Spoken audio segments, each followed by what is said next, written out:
Attaisnotais zaglis. Kungam bijis rīnieks, kas šad un tad nozadzis no kunga rijas pa pūram labības. Reiz atkal rīnieks iekrāvis savos ratos pāri maisu labības un braucis uz māju.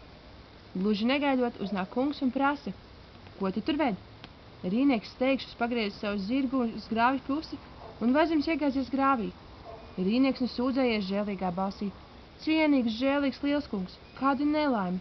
Zirgs pasviedās saņus un iegāza vezumu grāvī. Dzirdēdams tādu skaidru atbildi, kungs domājis, ka rīnieks ved pats savu labību.